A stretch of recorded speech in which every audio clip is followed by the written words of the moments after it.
utang, kita zalimi diri kita sendiri. Orang menenggak minuman keras, dia menzalimi dirinya sendiri, dia merusak dirinya. Orang judi, saudara, itu juga dia merusak dirinya. Masih ada jalan kebaikan di depan, betul? Betul? Pecat semua menteri-menteri yang bermasalah, betul?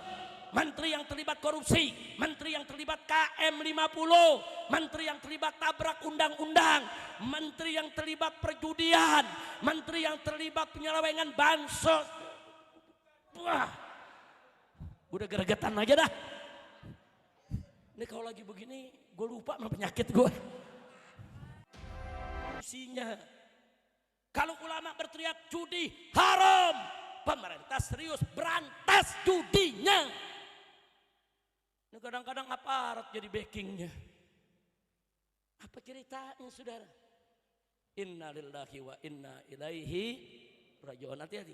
Di hadis yang lain Nabi mengatakan, ittaquz zulma fa inna zulma zulumatun yaumal qiyamah. Takutlah kamu sekalian kepada kezaliman. Hati-hati, kata Nabi. Kenapa? Fa inna zulma, karena sesungguhnya kezaliman itu zulumat, akan menjadi kegelapan yang berlapis-lapis. Yaumal qiyamah, di hari kiamat nanti, saudara. Tentu kita di hari kiamat ingin terang benderang. Kita ingin ada nur, kita ingin ada cahaya yang menerangi kita semua, saudara. Tapi hati-hati, kalau banyak berbuat zalim, Nabi mengatakan inna zulma zulumat, bahwa kezaliman itu, saudara, akan menjadi kegelapan yang berlapis-lapis di hari kiamat. Na'udzubillah min dzalik. Maka itu, yuk, mumpung hayat masih di kandung badan. Satu, taubatlah kembali kepada Allah. Tubu ilallahi taubatan nasuha. Taubat kembali kepada Allah, saudara, dengan sebenar-benarnya taubat. Yang kedua, minta maaf sesama manusia. Yang pertama, minta maaf kepada ibu bapak kita, saudara. Kalau kita selama ini bicara kasar, saudara, berperilaku kasar, nggak boleh. Saudara, menatap orang tua saja itu bisa durhaka, saudara. Menatap orang tua dengan tajam, membuat orang tua takut, membuat orang tua khawatir, haram. Bagaimana berucap kata yang kasar, bagaimana memukul orang tua, bagaimana membuang orang tua. Saudara, di Jepang ada tradisi di beberapa suku, kalau orang tua sudah lanjut 60 ke atas lebih, orang tua itu digendong oleh anaknya, ditaruh di tengah hutan, ditinggalkan. Sampai hari ini tradisi itu di beberapa suku di Jepang masih berlangsung. Dan bagi mereka itu bukan kejahatan, tapi bagi mereka itu adalah solusi dari problem kehidupan. Di barat, saudara, di Amerika, di Australia, di Eropa, saudara, kalau orang tua sudah tua 60 tahun lebih, saudara, maka rame-rame dilempar ke pondok, ke panti asuhan, saudara. Kalau sudah dilempar ke panti asuhan, enggak, ditengok enggak, dilihat enggak, saudara. Itu ajaran tradisi yang ada di dunia ini, saudara. Tapi beda dengan Islam, saudara. Islam, Al-Quran dan Sunnah Nabi mengajarkan hormati orang tuamu, jaga orang tuamu. Justru kalau orang tua sudah tua, lanjut usia, itu kesempatan kita untuk mendapatkan tiket masuk surga, saudara. Justru saat orang tua udah tua, itu ujian kita, sampai Allah mengingatkan kita semua, saudara. Fala taqul lahuma uff, jangan sekali-kali kau katakan kepada mereka uff, ih. Kalau ngomong begitu aja nggak boleh, apalagi ngebentak. Kalau ngomong begitu aja nggak boleh, saudara, apalagi mencaci maki. Kalau bicara uff saja nggak boleh, saudara, apalagi menganiaya, apalagi menelantarkan orang tua. Indah ajaran Islam. Rumah tangga yang mengajarkan Islam dengan baik, orang tua nggak khawatir. Semakin tua, anak cucu semakin cinta sama dia, saudara. Anak cucu datang saling bergantian, mendatangi, cium tangan, cium pipi, cium jidat, saudara. Masing-masing bawa hadiah sampai akhir hayatnya. Indah jadi orang Islam, ya ikhwan.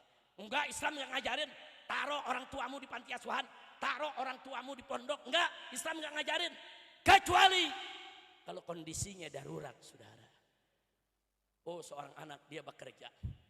Oh, dia punya ibu atau punya ayah sudah lanjut usia. Dia bingung bagaimana ini. Oh, dia mau taruh pembantu di rumah, sudah dicoba sekali berhenti, 2 kali berhenti, 3 kali berhenti, pembantunya nggak sanggup, saudara. Karena orang makin tua perilakunya seperti anak kecil. Makin bawel saudara, lupa-lupaan, omongin yang udah dikeluarin, diomongin lagi saudara.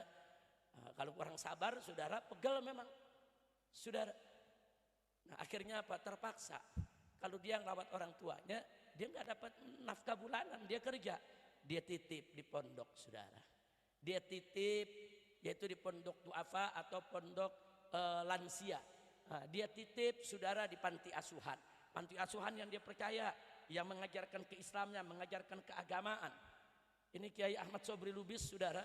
Di Sumatera Utara ini bangun pondok pesantren lansia.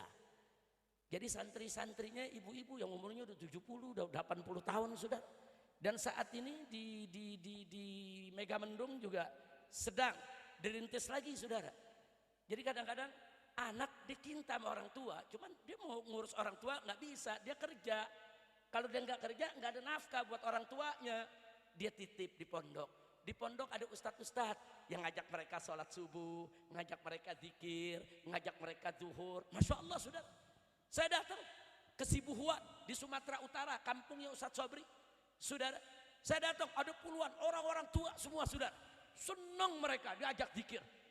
Ada 70 saudara. Senang mereka diajak zikir, nenek-nenek semua. Diajak zikir, diajak selawatan saudara. Makan dijamin, semua dijamin. Anaknya datang hari libur seminggu sekali nengokin. Nah kalau yang begini silakan. Taruh orang tua di pondok-pondok semacam itu saudara. Beda dengan panti asuhan yang gak kenal agama. Cuma dikasih makan doang. Saudara, kalau ini enggak. Dikasih kegiatan yang islami saudara. Tapi yang terbaik, rawat orang tua kita di rumah kita saudara. Rawat orang tua kita di samping kita. Rawat orang tua kita sampai akhir hayatnya saudara.